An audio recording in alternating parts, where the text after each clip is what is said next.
الحمدللہ رب العالمین والصلاة والسلام علی اشرف الانبیاء والمرسلین نبینا محمد وعلی آلہ واصحابہ اجمعین اما بعد۔ ہم نے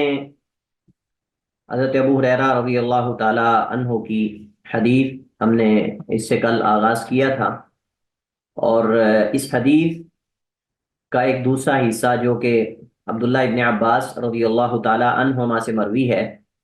یہ ہمارے پاس باقی تھا۔ اور حقیقت میں یہ بھی پہلی حدیث کے معنی میں ہی ہے، بس الفاظ مختلف ہیں۔ اس میں مصنف کہتے ہیں وفی روایت، اور ایک روایت میں ہے عن ابن عباس، عبداللہ بن عباس رضی اللہ تعالی عنہما سے، یعنی مرفوع اللہ کے نبی علیہ السلام سے، اور وہ اللہ کے نبی علیہ السلام اللہ تعالیٰ سے یہ بیان کرتے ہیں کہ اللہ فرماتا ہے وَأَمَّا شَتْمُهُ إِيَّاي، اور رہا ابن آدم کا مجھے گالی دینا یا مجھے برا بلا کہنا، فَقَوْلُهُ، تو اس کا یہ کہنا ہے، یعنی اللہ سبحانہ و تعالیٰ کو کس انداز سے انسان برا بلا کہتا ہے یا اس کو گالی دیتا ہے، تو اللہ تعالیٰ اس کی وضاحت فرما رہے ہیں کہ فَقَوْلُهُ، تو اس بندے کا یہ کہنا، لی، میرے لیے، لی کا معنی یعنی مجھے یہ کہنا کہ لی ولدن، میری اولاد ہے، یعنی انسان کا یہ کہنا کہ اللہ تعالیٰ نے اولاد بنائی۔ مراد اس سے نصارہ اور مشرکین مکہ ہے، مراد اس سے نصارہ اور مشرکین مکہ ہے۔ نصارہ کہتے تھے کہ عیسیٰ اللہ کا بیٹا ہے، اور مشرکین مکہ کہتے تھے کہ فرشتے اللہ تعالیٰ کی بیٹیاں ہیں۔ تو یہ ان کے منہ کی باتیں ہیں، اپنی طرف سے بلا دلیل اللہ تعالیٰ پر یعنی بہتان بازی یہ لوگ کرتے تھے، تو جس سے اللہ تعالیٰ نے جو ہے وہ یہ ذکر کیا ہے کہ یہ مجھے برا بلا کہتے ہیں۔ تو فقولہ، تو اس کا یہ کہنا کہ لی ولد، میری اولاد ہے، وسبحانی، اور میں پاک ہوں، وسبحانی، اور میں پاک اور منزہ اور مقدس ہوں، یعنی اس عیب سے جو میری طرف یہ منسوب کرتے ہیں، اس عیب سے جو میری طرف یہ منسوب کرتے ہیں، اور میں پاک ہوں ان، اس بات سے کہ اتخذا، یہ ان کی وجہ سے منسوب ہے، وگرنہ یہ اصل میں تھا اتخذو نتخذو، اتخذو نتخذو، واحد متکلم کا صیغہ ہے، ان کی وجہ سے اس کو منسوب پڑھا گیا ہے۔ اور میں پاک ہوں یہ کہ میں پکڑوں یا بناؤں صاحبتن، کوئی بیوی، او ولدن، یا اولاد، یعنی میری بیوی نہیں تو میری اولاد کیسے ہوگی، اور نہ ہی میری شان کے یہ لائق ہے کہ میں انسانوں کی طرح محتاج ہوں اور کسی ان چیزوں میں سے کسی کا محتاج ہوں۔ دیکھیں، بیوی کا انسان محتاج ہوتا ہے، ضرورت اللہ تعالیٰ نے انسان کے اندر یہ ایک ضرورت اور انسانی خواہش رکھی ہے، تو اللہ سبحانہ و تعالیٰ اس سے منزہ ہے۔ اور اسی طرح اولاد انسان چاہتا ہے، یہ ایک نیچرلی عمل ہے کہ ہر انسان چاہتا ہے کہ اس کی اولاد ہو، تو اگرچہ اولاد سے ہر ایک کے مختلف مقاصد ہوتے ہیں، تو اللہ سبحانہ و تعالیٰ تو کسی کا محتاج جو ہے وہ نہیں ہے، ساری کائنات اس کی محتاج ہے۔ تو لہٰذا اللہ سبحانہ و تعالیٰ کی طرف بلا دلیل ایسی چیزیں منسوخ کرنا، اس سے اللہ سبحانہ و تعالیٰ جو ہے یہ اس کو اذیت پہنچتی ہے، جیسا کہ آگے حدیث کے اندر بھی آ رہا ہے، اور مختلف حدیث کے اندر جو ہے یہ مذکور ہے۔ لہٰذا اللہ تعالیٰ پر قول بلا علم، بغیر کسی دلیل کے کچھ کہنا، یہ بہتان ہے اور سب سے بڑا بہتان ہے۔ تو اس حدیث سے پتہ چلتا ہے کہ اللہ سبحانہ و تعالیٰ کی کوئی بیوی نہیں، اللہ سبحانہ و تعالیٰ کا کوئی اس کا یعنی آپ سمجھ لیں کہ ہم سر اور ہم پلہ نہیں ہے۔ اور اس کی مزید وضاحت سورہ اخلاص سے ہو جاتی ہے، قل هو اللہ احد اللہ الصمد لم یلد ولم یولد ولم یکن لہ کفوا احد۔ تو بہرحال یہ تو گزشتہ حدیث کا ہی ایک جز اور ایک حصہ تھا۔ عربی زبان میں جو شتم کا لفظ ہے، شتما یشتم شتمن، جس کا یہ مصدر کے طور پر یہاں استعمال ہو رہا ہے، جس کا معنی ہوتا ہے کہ کسی کی طرف کوئی نقص اور عیب منسوب کرنا، کسی کی طرف کسی نقص اور عیب کو منسوب کرنا، یہ یا اس کو ایسے وقت سے موصوف کرنا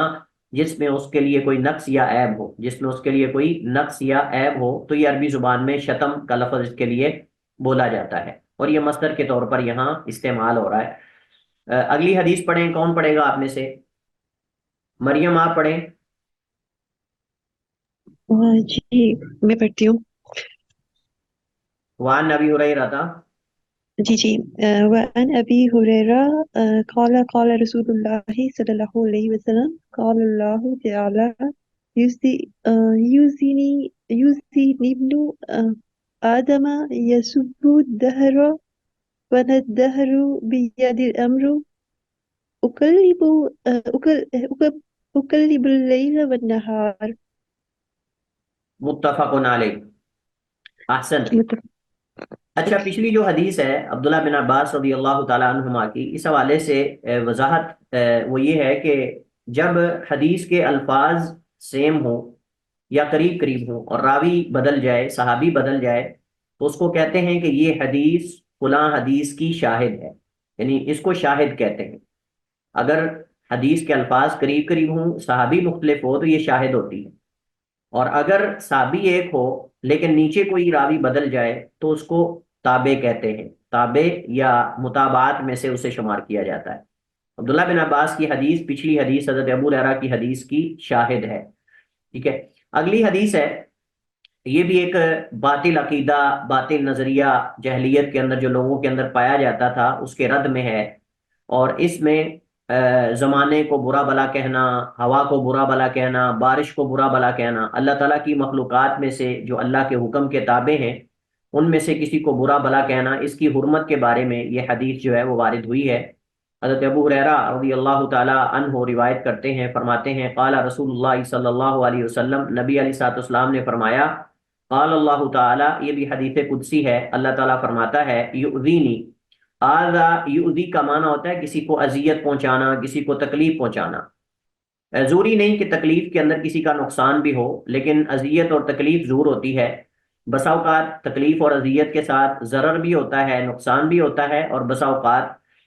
اذیت اور تکلیف کے اندر ضرر تو نہیں ہوتا لیکن تکلیف ضرور پہنچتی ہے۔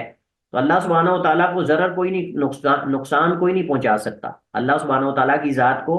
کوئی نقصان نہیں پہنچا سکتا، لیکن اللہ سبحانہ و تعالیٰ کو اس کے بندوں کی بعض باتوں سے اذیت پہنچتی ہے۔ اللہ سبحانہ و تعالیٰ کو اس کے بعض بندوں کی باتوں سے، عقائد سے تکلیف اور اذیت ضرور پہنچتی ہے، لیکن یہ اللہ تعالیٰ کی اذیت، اللہ تعالیٰ کا اس اذیت کو محسوس کرنا یہ بندوں کے اذیت کو محسوس کرنے کی طرح نہیں ہے۔ جیسے ہم نے پہلے بات کی ہے کہ اللہ سبحانہ و تعالیٰ کی یہ صفات اللہ تعالیٰ کی شان کے لائق ہیں، جیسے اللہ سبحانہ و تعالیٰ نے بیان کیا ہے ہم اسی طرح اس کو تسلیم کریں گے۔ تو اللہ سبحانہ و تعالیٰ کا نقصان کوئی نہیں کر سکتا۔ حدیث کے اندر آتا ہے، اللہ تعالیٰ فرماتا ہے کہ اے ابن آدم، اے انسانوں، اگر تم سارے اکٹھے ہو جاؤ اور تم مجھے نقصان پہنچانے پہ آ جاؤ تو تم مجھے میرا نقصان نہیں کر سکتے، اور اگر تم سارے مجھے نفع پہنچانے پہ آ جاؤ تو تم مجھے نفع نہیں پہنچا سکتے۔ اللہ سبحانہ و تعالیٰ کی ذات جو ہے وہ خود مختار ہے، لہذا کوئی نقصان نہیں کر سکتا، ٹھیک ہے، اللہ سبحانہ و تعالیٰ کا۔ البتہ اذیت اور تکلیف اللہ تعالیٰ کو پہنچتی ہے ایسی باتوں سے۔ تو اس حدیث میں رد ہے ان اہل جہلیت کا کہ جن پر کوئی بھی مصیبت آتی تھی، پریشانی آتی تھی، تو زمانے کو برا بلا کہتے تھے، دن رات کو برا بلا کہتے تھے۔ تو وہ کہتے تھے کہ ان یہلکنا الا الدہر، ہمیں تو زمانہ ہی ہلاک کرتا ہے۔ کبھی کہتے تھے واہ خیبت الدہر، یا خیبت الدہر،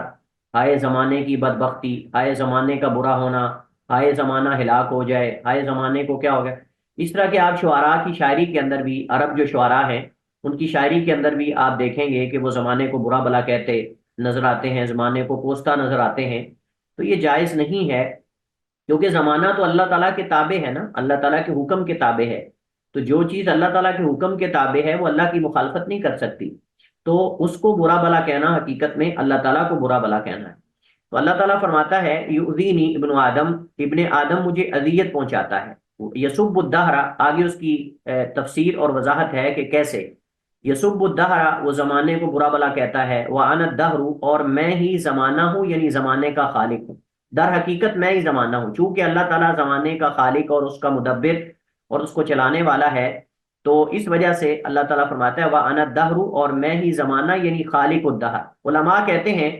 کہ یہاں توجہ کے ساتھ آپ سن لیں ذرا، وَأَنَا الدَّهْرُ اصل میں یہ مضاف الیہ ہے، اصل میں یہ مضاف الیہ ہے، اور مضاف یہاں محذوف ہے، اور وہ ہے وَأَنَا خالق الدہر، وَأَنَا خالق الدہر۔ لیکن اس مضاف الیہ کو مضاف کے قائم مقام بنا کر مضاف کو حذف کر دیا ہے، مضاف الیہ کو مضاف کے قائم مقام بنا کر مضاف کو حذف کر دیا ہے، وگرنہ اصل عبارت تھی وَأَنَا خالق الدہر،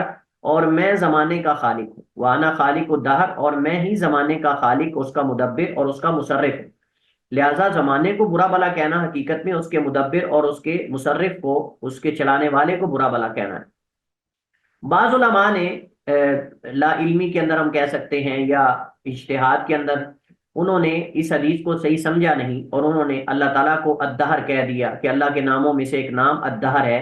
اور یہ صحیح نہیں ہے، کیونکہ اللہ سبحانہ و تعالیٰ کے نام جو ہیں وہ کمال حسن پر مبنی ہے۔ اللہ سبحانہ و تعالیٰ کے نام کلھا حسنہ، سارے کے سارے حسن اور خوبصورتی پر مبنی ہیں۔ وَلِلَّهِ الْأَسْمَاءُ الْحُسْنَى فَادْعُوهُ بِهَا، یہ دلیل ہے قرآن کریم کی آیت کہ وَلِلَّهِ الْأَسْمَاءُ الْحُسْنَى فَادْعُوهُ بِهَا، اللہ کے تمام نام حسن پر مبنی ہے۔ اللہ تعالیٰ کے ناموں میں حسن تین طرح کا ہے، اللہ تعالیٰ کے ناموں میں حسن تین طرح کا ہے، ایک لفظی حسن ہے، ایک معنوی حسن ہے، اور ایک صفات کا حسن ہے، کہ ان ناموں کے اندر جو کمال درجے کی صفات پائی جاتی ہیں وہ بھی حسن پر مبنی ہے۔ لہٰذا ایسا نام جس کے اندر کوئی صفت نہ ہو یہ بھی اللہ کا نام نہیں ہو سکتا، ایسا نام جو لفظی طور پر خوبصورت نہ ہو، اس میں حسن نہ ہو، یا عربی یعنی عربی کے اندر اس کا کوئی معنی خوبصورت نہ ہو، تو وہ بھی لفظی اعتبار سے بھی حسن ہونا چاہیے، معنوی اعتبار سے بھی، اور صفاتی اعتبار سے بھی اس کے اندر۔ اب دیکھیں دہر جو ہے یہ ایک لمبی مدت کو کہتے ہیں، دہر ایک لمبی مدت اور ایک لمبے زمانے کو کہتے ہیں، اور کبھی دہر عمر پر بھی بولا جاتا ہے، اور کبھی ایک مدت، ایک وقت، ایک لمٹ، یعنی ان لمٹڈ آپ کہہ سکتے ہیں، لمٹڈ ان لمٹڈ نہیں، یعنی جو محدود ایک مدت اور زمانہ ہوتا ہے اس پر بھی بولا جاتا ہے۔ جیسے قرآن کریم میں حل اتی علی الانسان حین من الدہر لم یکن شیئا مذکورا، کیا انسان پر ایک وقت ایسا نہیں آیا؟ تو یہاں پوری عمر مراد نہیں، بلکہ یہاں ایک خاص مخصوص وقت ہے کہ جس میں وہ انسان ایسی چیز بھی نہیں تھا کہ اسے ذکر کیا جاتا، ایسی چیز بھی نہیں تھا کہ اسے ذکر کیا جاتا۔ تو کبھی دہر سے مراد جو ہے وہ زمانہ ہوتا ہے، تو یہاں مراد وہی ہے، اور یہاں مراد وہی ہے جس میں شب و روز ہوتے ہیں، جس میں دن اور رات ہوتے ہیں، ان کا خالق اللہ سبحانہ و تعالیٰ ہے۔ اللہ تعالیٰ فرماتا ہے وَأَنَا الدَّهْرُ،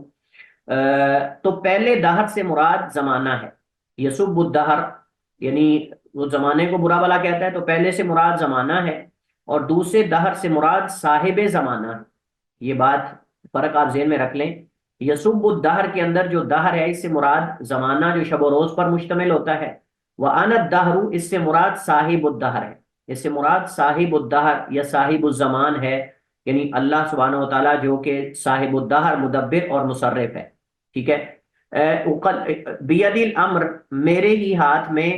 معاملات ہیں یا تدبیر ہے، اقلب اللیل والنہار میں پلٹتا ہوں رات اور دن کو جیسے چاہتا ہوں۔ اب اگر ہم بنائیں اللہ تعالیٰ کو دہر،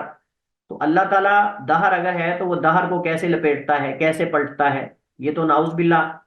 یعنی ایسے کیسے ہو سکتا ہے کہ زمانہ خود اپنے آپ کو پلٹتا ہے؟ تو ایسا نہیں ہے۔ اس کا مطلب یہ کہ وَأَنَا الدَّهْرُ ای صاحب الدہر ای خالق الدہر، میں دہر اور زمانے کا خالق اور صاحب ہوں، میرے ہاتھ میں معاملہ ہے، اقلب التدبیر ہے، اقلب اللیل والنہار میں دن اور رات کو پلٹتا ہوں، یعنی جب میرے ہی ہاتھ میں دن اور رات کی تدبیر اور اس کو لانا اور لے جانا ہے، تو پھر اس کو برا بلا کہنا حقیقت میں اس کو لانے اور لے جانے والے کو برا بلا کہنا ہے۔ اللہ سبحانہ و تعالیٰ اللہ تعالیٰ کے حکم سے کسی کو موت آتی ہے، اللہ کے حکم سے کسی کو زندگی ملتی ہے، اللہ کے حکم سے کسی پر مشکل آتی ہے، اللہ کے حکم سے لوگوں پر آسانیاں آتی ہیں۔ تو خوشی، غمی، آسانی، تنگی، زندگی، موت، بیماری، تندرستی، مشکل، آسانی، یہ سب اللہ تعالیٰ کی طرف سے ہے۔ تو پھر زمانے کو برا بلا کہنا یہ درست نہیں ہے، کیونکہ زمانہ تو اللہ تعالیٰ کے حکم کے تابع ہے، اللہ تعالیٰ کے حکم کے تابع ہے، لہذا اس کو برا بلا کہنا یہ درست نہیں ہے۔ تو بہرحال اس حدیث سے یہ پتہ چلتا ہے کہ زمانے کو برا بلا نہیں کہنا چاہیے جیسے اہل جاہلیت کرتے تھے، اور کسی بھی مخلوقات میں سے مخلوق کو برا بلا، فرشتوں کو برا بلا کہنا، یا پھر حیوانات کو برا بلا کہنا، یا پھر ہوا کو برا بلا کہنا۔ ایک اور حدیث میں آتا ہے نبی علیہ الصلوۃ والسلام نے ہوا کو گالی دینے سے منع کیا۔ ایک آدمی چل رہا تھا کہ ہوا نے اس کی چادر اڑا دی، ایک آدمی چل رہا تھا تو ہوا نے اس کی چادر اڑا دی، تو اس نے ہوا کو گالی دی، تو اللہ کے نبی علیہ الصلوۃ والسلام نے منع فرما دیا۔ آپ نے فرمایا کہ کوئی بندہ جو ہے وہ ہوا کو برا بلا نہ کہے، ریح کو برا بلا نہ کہے، یہ تو اللہ کے حکم کے تابع ہے۔ تو اب صاف ظاہر ہے کہ جب ہوا چلتی ہے کچھ لوگوں کے فوائد ہوتے ہیں اس میں، کچھ لوگوں کے نقصانات بھی ہوتے ہیں، لیکن وہ اللہ کے حکم کے تابع ہے۔ اب ہمیں وہ لگ رہا ہوتا ہے کہ ہمارے لیے نقصان ہے، لیکن جو اللہ نے اس کے اندر حکمتیں اور فوائد رکھے ہوتے ہیں وہ ان نقصانات سے کئی گنا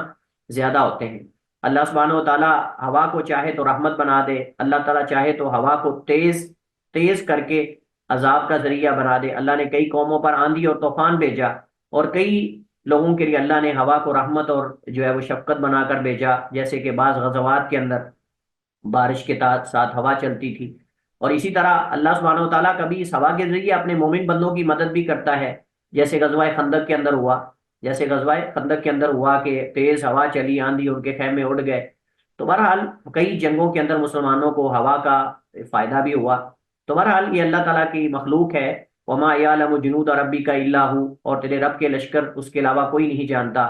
اللہ تعالیٰ کے لشکر بڑے ہیں۔ اللہ تعالیٰ وہی چیزیں جو رحمت بنا کر بھیجتا ہے، جب اللہ تعالیٰ اپنے بندوں سے ناراض ہو جاتا ہے تو اللہ تعالیٰ انہی اپنی مخلوقات کو اپنے ہی بندوں پر اللہ تعالیٰ عذاب اور پکڑ کا ذریعہ بنا کر جو ہے وہ بھیجتا ہے۔ اس وجہ سے جب تیز ہوا چلتی تھی تو حضرت عائشہ صدیقہ رضی اللہ تعالیٰ عنہ مومنین فرماتی ہیں کہ اللہ کے نبی علیہ السلام کے چہرے کی رنگت بدل جاتی تھی، اور آپ یہ دعا کرتے تھے، اللہم اسألک خیرا و خیر ما فیہا واعوذ بک من شرها و شر ما فیہا، کہ اللہ میں تجھ سے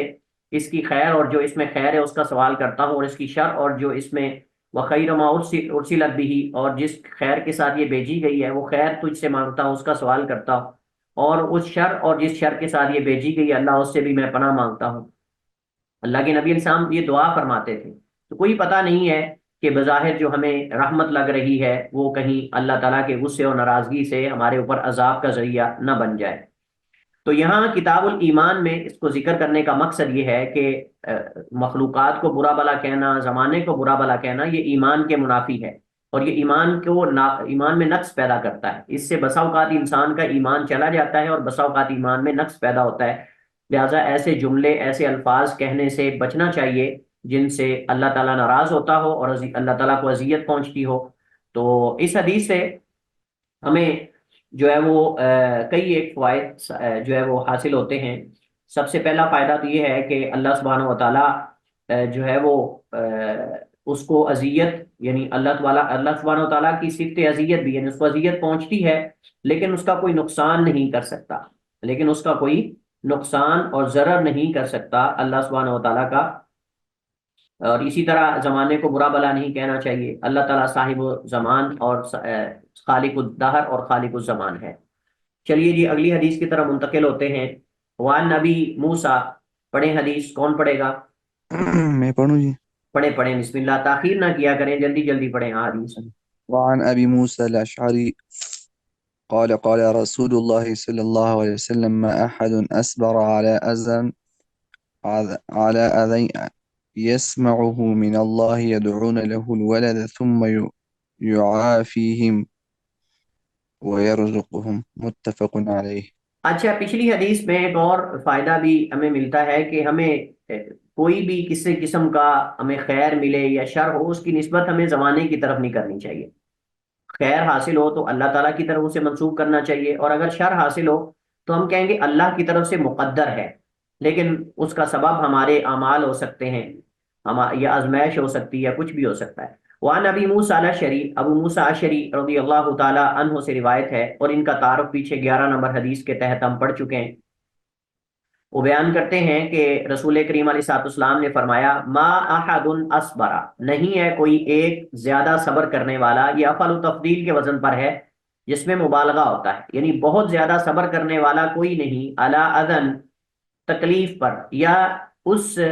تکلیف دہ چیز پر، یسمعو جو سنی جاتی ہے، یسمعو جو وہ سنتا ہے،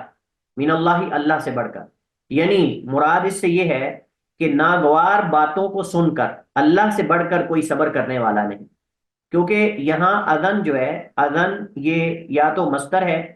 یا تو یہ اذن سے مراد یہاں یعنی مصدر ہے اذا یؤذی سے، اذا یؤذی یا اذا یؤذی، جس کا معنی ہوتا ہے ایذا پہنچانا، تو مراد یہاں مؤذی یعنی تکلیف دہ چیز، تکلیف دہ چیز جس سے تکلیف پہنچتی ہو۔ تو نہیں ہے کوئی ایک زیادہ صبر کرنے والا علی اذن، تکلیف دہ چیز سے، یسمعہ جسے وہ سنتا ہے، یا ناگوار باتوں سے جسے وہ سنتا ہے، من اللہ اللہ سے بڑھ کر، یدعون لہ الولد وہ اللہ کے لیے اولاد کا دعویٰ کرتے ہیں۔ یدعون کا معنی یہاں پکارتے ہیں، یعنی دعویٰ کرتے ہیں وہ اللہ سبحانہ و تعالیٰ کے لیے، یا اللہ کی طرف نسبت کرتے ہیں اولاد کی، لیکن وہ اللہ سبحانہ و تعالیٰ اس کے باوجود ثم یعافیہم ان کو عافیت دیتا ہے، ویرزقہم اور ان کو رزق دیتا ہے، یعنی ان کے اس برے عمل کے باوجود اللہ سبحانہ و تعالیٰ ان کی برائی کا بدلہ اچھائی میں دیتا ہے۔ اللہ تعالیٰ ان کی برائی کے باوجود اللہ تعالیٰ اچھائی میں ان کو بدلہ دیتا ہے۔ وہ اس کی طرف عیب منسوب کرتے ہیں، اس کو گالی دیتے ہیں، برا بھلا کہتے ہیں، لیکن پھر بھی اللہ سبحانہ و تعالیٰ جو ہے وہ ان کے ساتھ احسان سے تعامل کر رہا ہے، اور ان کو رزق بھی دے رہا ہے، ان کو صحت و عافیت بھی دے رہا ہے۔ عافیت سے مراد سلامتی ہے، یعنی اللہ تعالیٰ ان کو تندرستی، صحت اور عافیت اور کئی چیزوں میں اللہ تعالیٰ امن دیتا ہے، اور ان کو رزق بھی دیتا ہے، بلکہ اللہ تعالیٰ اپنے دشمنوں کو، کفار کو زیادہ رزق دیتا ہے آزمانے کے لیے، امتحان لینے کے لیے، اور اسی طرح استدراجن یعنی بتدریج ان کو جو ہے وہ پکڑنے کے لیے۔ سب سے بڑی سزا یہی ہے کہ اللہ تعالیٰ کسی بندے کو توبہ کا موقع بھی نہ دے، یہ استدراج ہے جسے اللہ تعالیٰ نے قرآن کریم میں ذکر کیا، سنستدرجہم من حیث لا یعلمون، سنستدرجہم من حیث لا یعلمون۔ نبی کریم علیہ الصلوۃ والسلام نے فرمایا، اذا رأیت اللہ یؤتی العبد علی معاصیہ ما یحب فاعلم انما هو استدراج، ثم تلا قولہ تعالی سنستدرجہم من حیث لا یعلمون۔ اللہ کے نبی صلی اللہ علیہ وسلم فرماتے ہیں کہ جب آپ دیکھیں کہ اللہ تعالیٰ کسی نافرمان کو اس کی نافرمانی کے باوجود بھی اللہ سبحانہ و تعالیٰ اسے اگر رزق دے رہا ہے اور اس کی دنیا میں ہر نعمت اسے دے رہا ہے، تو پھر سمجھ لو کہ اللہ تعالیٰ اس کو اچانک بتدریج پکڑنا چاہتا ہے، یعنی تاکہ اس کو اپنے گناہ کا احساس بھی نہ رہے، اس کو اپنے گناہ کا احساس بھی نہ رہے۔ سنستدرجہم، پھر آپ نے یہ آیت پڑھی، سنستدرجہم من حیث لا یعلمون۔ تو اللہ سبحانہ و تعالیٰ سے بڑھ کر جو ہے وہ صبر کرنے والا کوئی نہیں ہے، خصوصاً ناگوار باتوں کو سن کر۔ دیکھیں آپ، کب سے نصارہ عیسیٰ کو اللہ کا بیٹا کہہ رہے ہیں، کب سے یہود عزیر کو اللہ کا بیٹا کہہ رہے ہیں، اور اللہ تعالیٰ کی طرف کئی ایسی باتیں منسوب کرتے ہیں، اس کے بندے ہو کر، ایک پانی کے قطرے سے پیدا ہونے والا یہ انسان اس کی طرف ایسی باتیں منسوب کرتا ہے کہ اللہ سبحانہ و تعالیٰ یعنی اگر کوئی ہمارے جیسا انسان ہو تو شاید ایک لمحہ بھی اس پہ صبر نہ کر سکے، لیکن اللہ سبحانہ و تعالیٰ کا آپ صبر دیکھیں کہ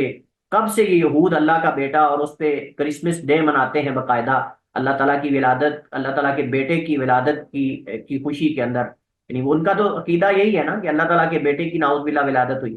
لیکن آپ دیکھ رہے ہیں اللہ پھر بھی ان کو دے رہا ہے، اور دنیا کی اللہ کے یہاں کوئی قدر و قیمت نہیں۔ جیسے نبی کریم علیہ الصلوۃ والسلام نے فرمایا کہ لو کانت دنیا تعدل عند اللہ جناح بعوضۃ ما سقا منها کافرا شربۃ ماء، کہ اگر اس دنیا کی اللہ کے یہاں مکھی کے پر کے برابر بھی کوئی حیثیت ہوتی تو اللہ تعالیٰ اس دنیا سے کافر کو پانی کا گھونٹ تک بھی نصیب نہ فرماتا، لیکن اللہ تعالیٰ ان کو دنیا میں دے رہا ہے۔ اور مومن کے لیے جیسے حدیث کے اندر آتا ہے، الدنیا سجن المؤمن و جنت الکافر، یہ دنیا مومن کے لیے تو قید خانہ ہے لیکن کافر کے لیے جنت ہے، اور مومن کو اصل خوشیاں اور دائمی خوشیاں جو ہیں اللہ تعالیٰ وہ آخرت میں وہ ساری نعمتیں عطا کرے گا۔ اللہ تعالیٰ فرماتا ہے لَهُم مَّا يَشَاءُونَ فِيهَا وَلَدَيْنَا مَزِيدٌ، اور میرے بندوں کے لیے جنت میں وہ کچھ ہے جو وہ چاہیں گے، اور ہمارے پاس ایکسٹرا یعنی زیادہ بھی ہے، اور وہ اللہ تعالیٰ کی رویت اور اللہ تعالیٰ کا دیدار ہے، جیسا کہ مفسرین اور عبداللہ ابن عباس رضی اللہ تعالیٰ عنہما کا اس بارے میں قول لِلَّذِينَ أَحْسَنُوا الْحُسْنَى وَزِيَادَةٌ، لِلَّذِينَ أَحْسَنُوا الْحُسْنَى وَزِيَادَةٌ۔ اور نبی کریم علیہ الصلوۃ والسلام نے فرمایا، اللہ تعالیٰ فرماتا ہے اعددت لعبادی ما لا عین رأت ولا اذن سمعت ولا خطر علی قلب بشر، کہ میں نے اپنے بندوں کے لیے وہ کچھ جنت میں تیار کیا ہے جو نہ کسی کا آنکھ نے دیکھا ہے، نہ کسی کان نے سنا ہے، اور نہ کبھی کسی کے دل پہ جو ہے وہ کھٹکا بھی ہے۔ اللہ تعالیٰ نے وہ کچھ جو ہے وہ اپنے بندوں کے لیے تیار کیا ہے، اور یہ حقیقت میں دنیا میں جو مومن بندہ اذیتیں اور تکلیفیں برداشت کرتا ہے، یہ اس کے بدلے میں اللہ تعالیٰ اس کو دائمی سکون اور دائمی آرام اور دائمی نعمتیں اللہ تعالیٰ اس کو جو ہے وہ آخرت کی وہ اللہ تعالیٰ اسے عطا کرے گا۔ اس حدیث کے اندر اللہ تعالیٰ کی صفت صبر کا اس بات ہے، اللہ تعالیٰ کی صفت صبر کا اس بات ہے، اور اللہ تعالیٰ کی صفت صبر بندوں کی صفت صبر کی طرح نہیں ہے، بلکہ یہ خاص ہے جیسے اللہ تعالیٰ کی شان کے لائق ہے۔ اس میں اس بات کی دلیل ہے کہ بندے اللہ سبحانہ و تعالیٰ کو اذیت تو پہنچاتے ہیں لیکن اللہ تعالیٰ کا نقصان نہیں کر سکتے، اللہ تعالیٰ کا ضرر اور اس نقصان نہیں کر سکتے۔ اس میں اللہ تعالیٰ کی صفت سمع کا اس بات ہے کہ اللہ تعالیٰ سنتا بھی ہے، اللہ تعالیٰ جیسے صبر ہے ایسے اللہ تعالیٰ سنتا بھی ہے۔ اور اگر میں آپ سے یہ سوال کروں کہ صفت سمع اس حدیث سے کیسے ہم نے اخذ کی ہے تو کون آپ میں سے بتائے گا؟ ہاں جی، سر جو بات سنی جاتی ہے اسی پہ مطلب دکھ ہوتا ہے، یا اس طرح سے جی بالکل ٹھیک، احسنتی، الا اذن یسمعہ، الا اذن یسمعہ، یسمعہ اس سے مراد یعنی اللہ سبحانہ و تعالیٰ سنتا ہے، اور قرآن سے بھی یہ ثابت ہے لیسا کمثلہ شیء